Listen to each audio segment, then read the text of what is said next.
December 27th, 2023, 12:50 p.m.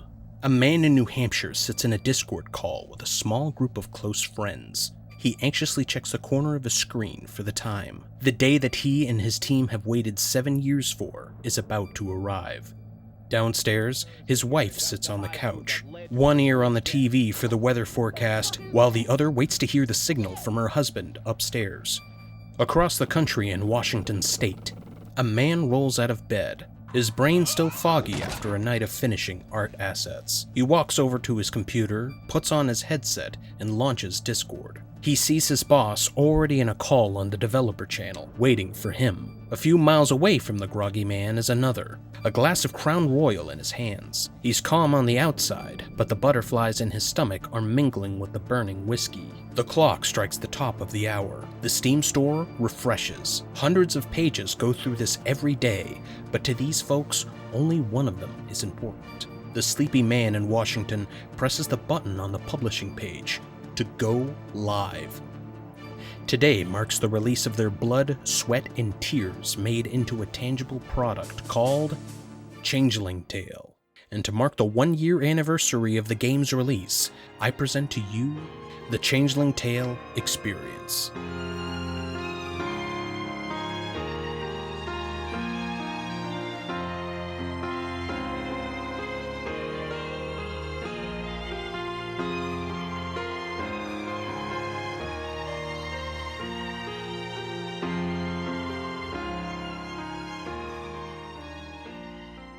Hello and welcome to the Changeling Tale Experience. My name is Nocturne, and I am a certified Changeling Tale expert. I'll get to what that means in a moment, but first there's something I'd like to do.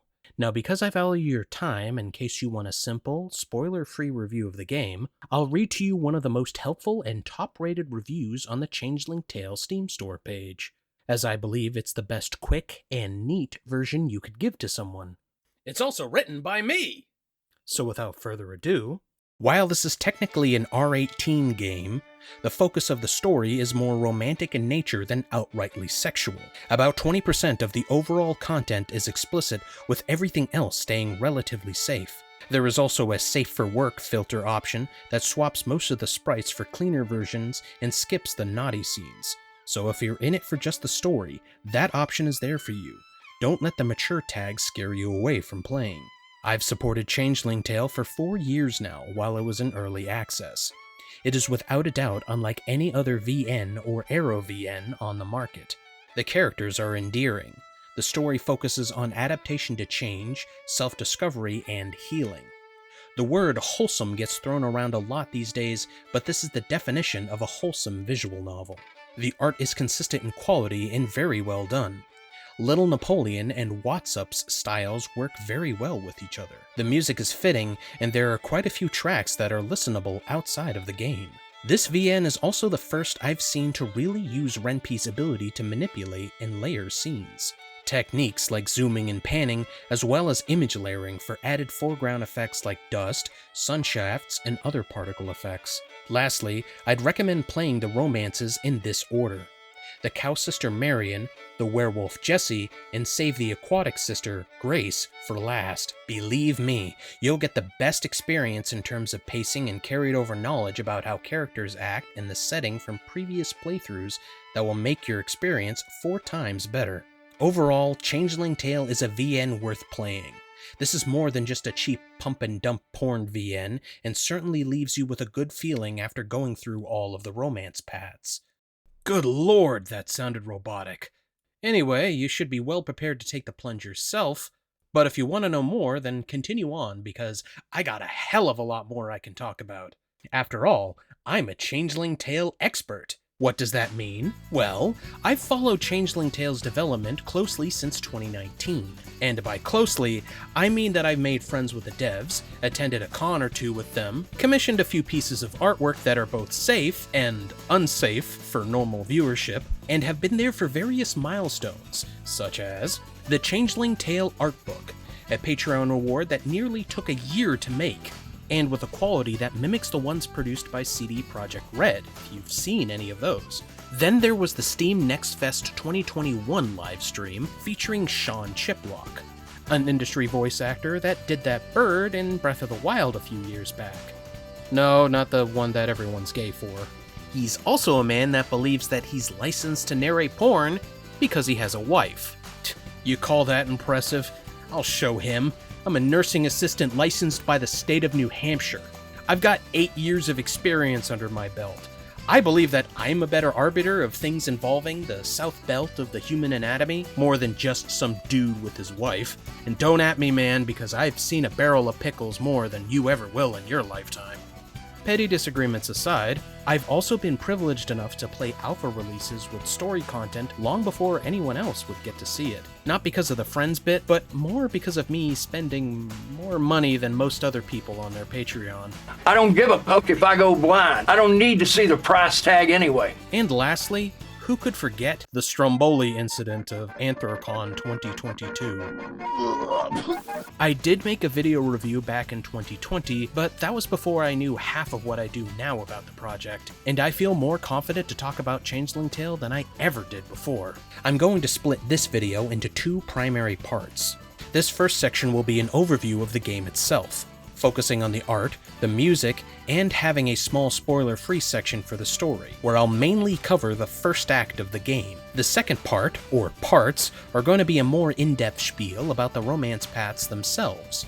I know that's the meta for YouTube videos these days, to make long videos where you reiterate the entirety of the story's events, but that isn't my aim here. I mainly want an excuse to be able to talk about the things that I like, or the things that I think Changeling Tale does different than some other VNs. It'll also be way more humorous too, so trust me, it will get entertaining eventually. So without further ado, let's begin our first part and answer the question, what is Changeling Tale? Changeling Tale, or CT for short, is a visual novel by Little Napoleon and his team at Helmet Fox Productions. The team consists of his wife, Little Librarian, who acts as co-writer, a second TF artist named Watsup, and a freelance composer named Cheesy Dino. The game takes place in 1919 and follows the story of Malcolm Campbell as he returns back home from the front lines of World War I to his hometown of Achnacaig, Scotland. The initial first few days pass without incident as Malcolm adjusts back into civilian life. We meet various supporting characters of the story and the 3 romanceable sisters, the MacLeod girls, who have a neighboring farm next to Malcolm's. On the 3 sisters, there is Marion, the head of the household while her father is away, Jessie, who wears skimpy clothing and acts as an entertainer at the local pub, the Stag and Nanny, and lastly Grace, who doesn't have much mentioned about her other than being aloof and distant. One evening after a hard day of work, Malcolm is visited by his old school teacher, Alana. She gives him a warning concerning the girls. Alana doesn't tell him why he needs to stay away, and leaves as quickly as she came. Later that night, Malcolm has a nightmare where he's turned into a deer by the 3 sisters. Now is a good time to mention that this game features transformation. For those of you not in the know, transformation, or TF, is a subgenre that some people will call a kink, and others a story writing trope, where someone turns into something else. This ranges from anthro-hybrids, literal animals, or inanimate objects. The TF in Changeling Tale is along the anthro variety, with exceptions being the aforementioned deer TF scene that's mostly played up as a nightmare, and one of the romance's dog forms since she's supposed to be a werewolf. Don't worry, things don't get weird in that regard. The crab rangoon, right? All of the other TF stuff is fairly tame, with the wildest involving the youngest sister's transition away from her human form to her first of many aquatic forms. So there's nothing really on deck that would be a little bit too out there for people who aren't used to transformation-related stuff. I mean, I'm not some massive TF pervert, someone who's pleading on scab knees for the day they turn into a submissive werewolf girl with a never-ending thirst. Nah, I'm the kind that's into, well, a more cringy niche version of that sort of thing. But in all seriousness, there's plenty of TF stuff out there that uses it to make some pretty well done stories. Stuff like the Pokemon Mystery Dungeon series, or something from my childhood, 100 Good Deeds for Eddie McDowd. where the idea of the change was used as an act of punishment and to help the main character on their road to redemption. What I'm trying to say is that TF is more than just people turning into Sonic the Hedgehog or other cursed shit. It can be used in very inventive ways. Granted, I'm sure some of you watching might already know this, but this isn't for you. I gotta ease in the normies. Back to the story, the morning after the nightmare is where the game starts to open up properly for you to choose which romance path you want to go down. But the overall goal isn't to just score with one of the girls. Malcolm here isn't some sort of lecher or fat ugly bastard from an NTR game, like Zelda CDI Link or Wishbone. He is a certified good boy. He's a simple man that cares about his gran and the people around him and just wants to live in peace. Malcolm is deeply affected by his experiences during the war. He doesn't really see himself as a hero for doing what he did over there, and at times he goes through bouts of survivor's guilt. This especially comes up in moments where he feels a loss of control in his life, like when his loved one changes and he has no idea what to do. Other times it comes from his own introspection, times of quiet where he gets to think and sometimes finds himself back in the trenches, praying for his survival. It's brought up enough to make you understand how he feels while stopping short of smashing your head in all the time with it. As for the girls that Malcolm finds himself with, none of the three feel like they fit into the usual categories of anime stereotypes. But I'll discuss that more in part 2. The supporting cast also plays a lot into the story, and none of them feels lackluster either. You got the town's barkeep, Bulgir, who acts as a father figure to Malcolm in his times of need, or Malcolm's grandmother, Agnes, who's the quickest to accept the girls when they change and deeply cares for her grandson's well-being and happiness. She's also a massive fan of Faye, which is useful in linking what the McCloud girls become in their storylines. CT's story overall makes you feel good most of the time and tries a few things that other projects haven't really dipped their toes into. Stuff like the loss of one's identity, to a couple trying to make an unconventional romance work.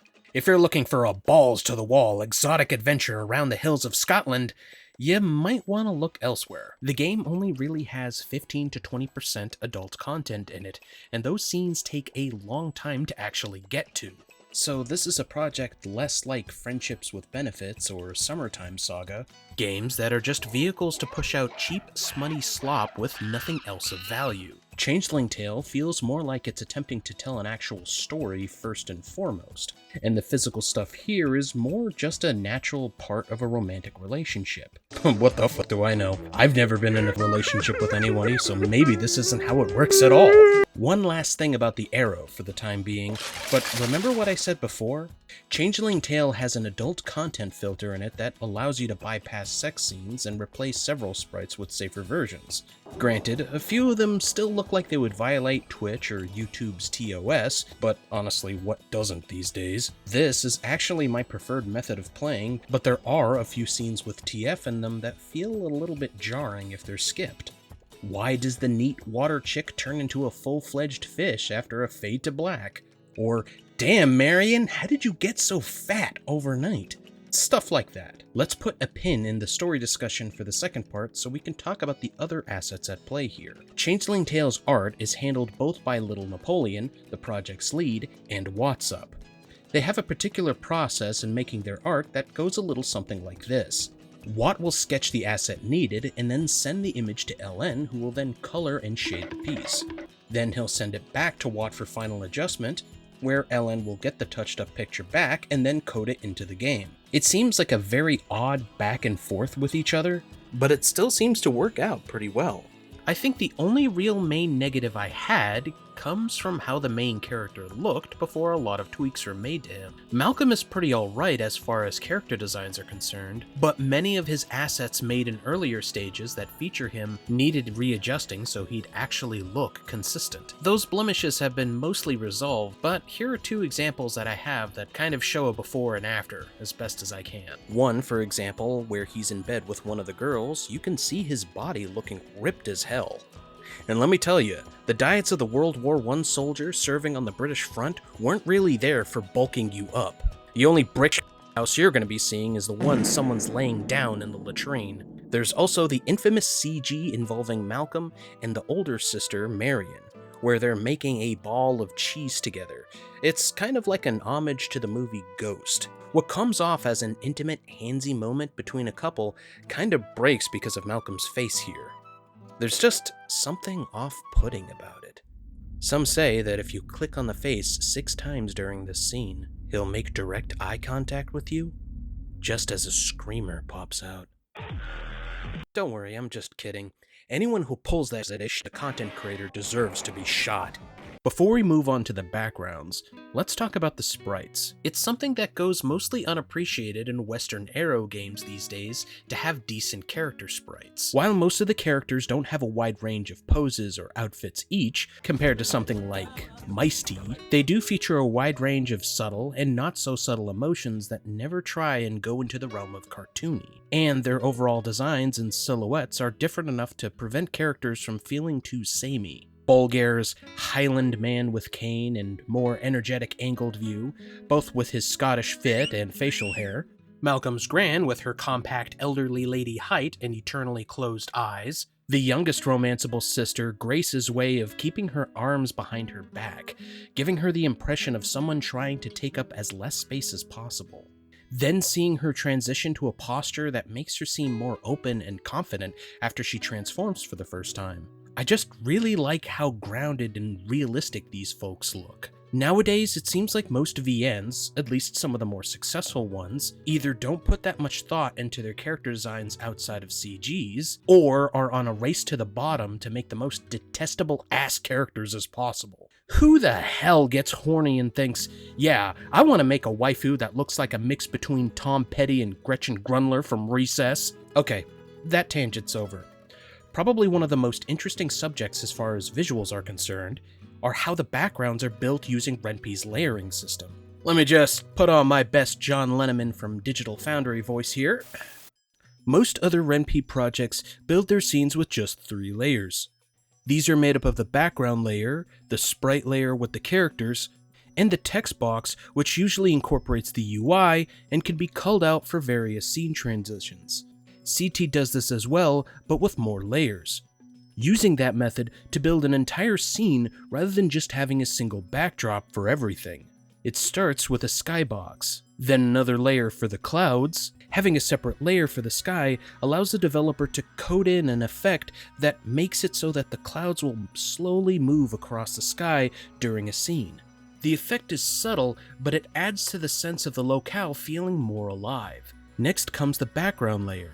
This layer is typically made bigger than most other games to allow for a greater first-person perspective as the main character will move around a scene, zooming when Malcolm heads inside a building or panning to show him moving from one spot to another. Uncommonly used are decorative layers for objects like tables and the like. And lastly is the secret sauce of Changeling Tale's awesome visual presentation, the particle effect layer. Everything from dust inside of a barn, or rays of light peering through the kitchen window. Look at how this layer of light changes in opacity, as if the sun is actively being covered and uncovered by the clouds in the sky outside. This together with the camera work give a level of immersion that I feel is very hard to top. I didn't really get the chance to enjoy this on my very first playthrough, which was done on a Samsung Note 8. It's such a sadness. Fucking telephone. But seeing them on a bigger display and comparing it to other VNs around, it really makes a difference. These aren't just places like a boring barn or a period-specific tavern, but are locales that make you feel like you're right next to the MC as an observer of the story. Most other projects don't do stuff like this because of the added time involved for a feature that typically gets overshadowed. I have some experience coding my own little fan-made scenes, but the effort is no easy feat and requires a lot of careful review. Otherwise, the Python code for a scene might break, or you might have characters going a little bit more over where they're supposed to stop in a specific scene. For a first-time developer and coder, Little Napoleon has certainly taken the hardest route, but is doing an insanely competent job at making what feels like a true AAA visual novel. Of course, special mention also has to go to code friend of the team, Mitz, who has assisted from time to time with occasional troubleshooting. And with that out of the way, I can drop this terrible idea at showing my vocal range and discuss the game's music. Cheesy Dino is the composer for Changeling Tale. His introduction onto the team came after an interview on his TF-centric podcast, The Changing Times. Originally, the team was going to use license-free music, but after Cheesy showed interest, he started working with the team full-time. As you'll soon hear, that decision was quite wise, as Cheesy's score is quite fitting for the setting, and some of the tracks are casual enough to listen to on their own. I'm no music theory baby, but I'll try to bring out my inner Anthony Fantano here to try and break down a few choice tracks.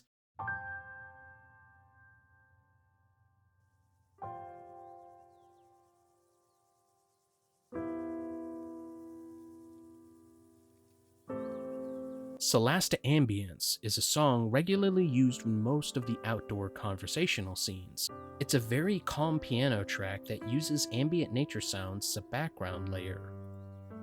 Not sure why it's called Solasta, since it has nothing to do with any solstice, but I suppose the idea is that it's an outdoor daytime track. Part of me feels like there's this idea of the main character subconsciously being aware of his surroundings, taking in the day, the sun, the peace of nature, the lovely woman at his side, really appreciating the tranquility after years away at war.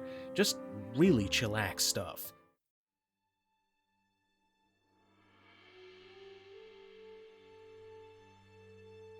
Falling with Grace is obviously used in Grace's path and moments where the couple explore under the water. You know those games or movies that have these tracks that make you feel like they'd be perfect underwater? This track is one of them. It's just so ambient with it. It's just so ambient with the soft horns and cymbals at the start. It eventually picks up steam towards the middle and end and works wonders with its companion song,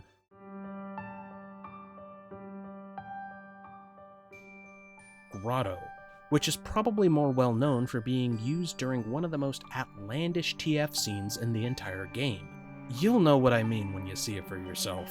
Let's just say that meme about nutting is gonna take a whole new meaning here. No joke, but this actually almost led to a death of one young Mexican man, but that's a story for another time.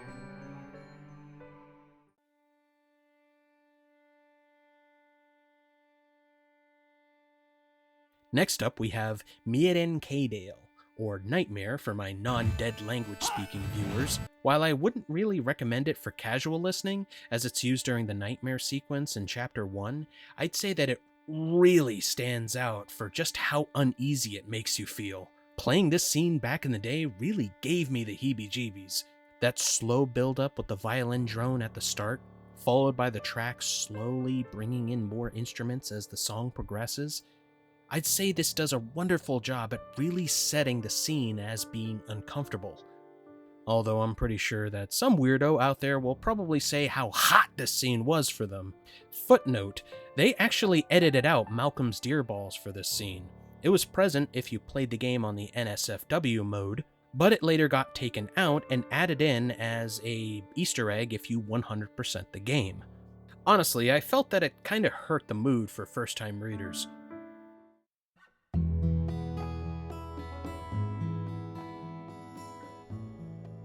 Bouncing back from Malcolm's deer balls into the realm of pleasant tracks is Just You and Me.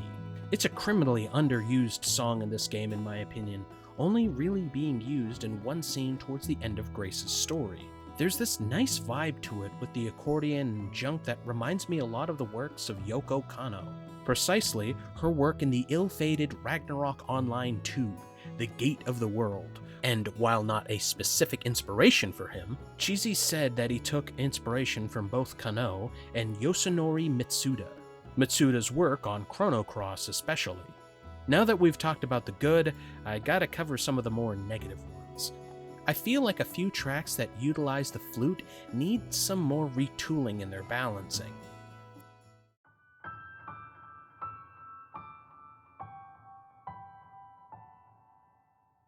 For Changing Seasons, a wonderful song that plays in a few places in Marion's more memorable moments, there's a part towards the middle of the song that features a pretty sharp flute high hold that always irks me when I listen to it.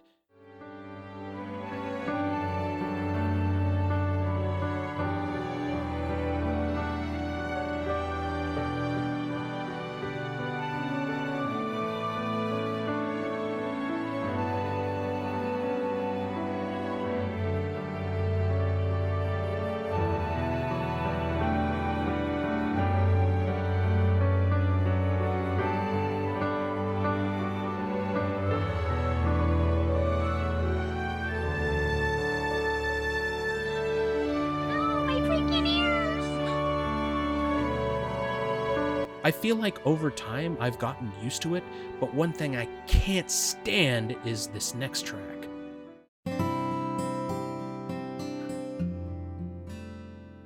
Times like these uses this damn flute so much, and in some setups, I can't stand it.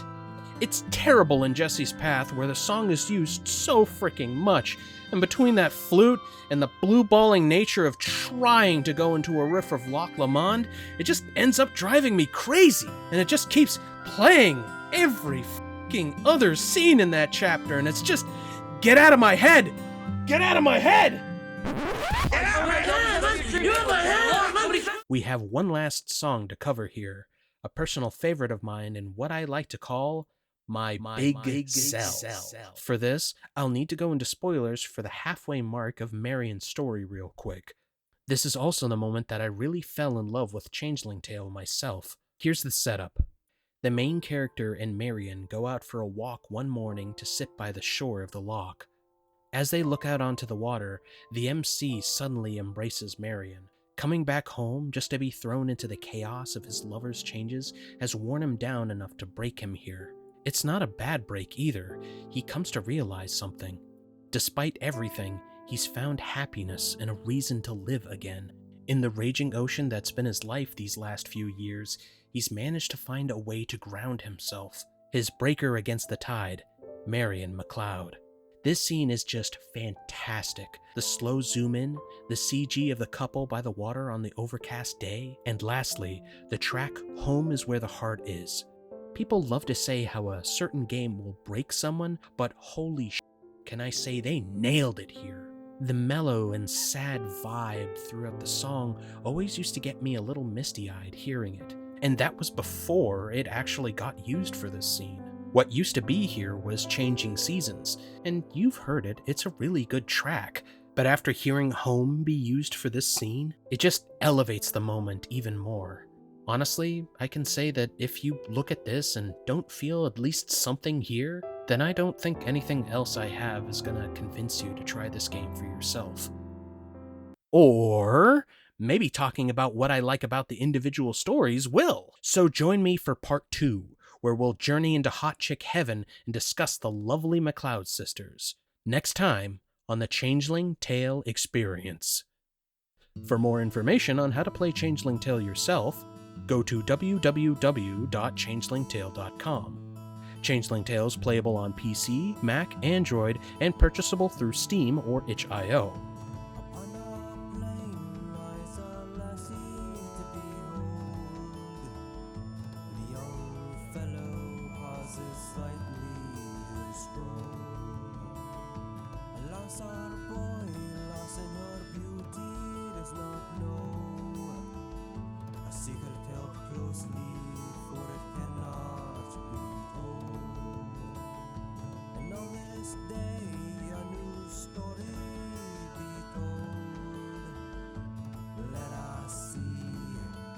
Starts to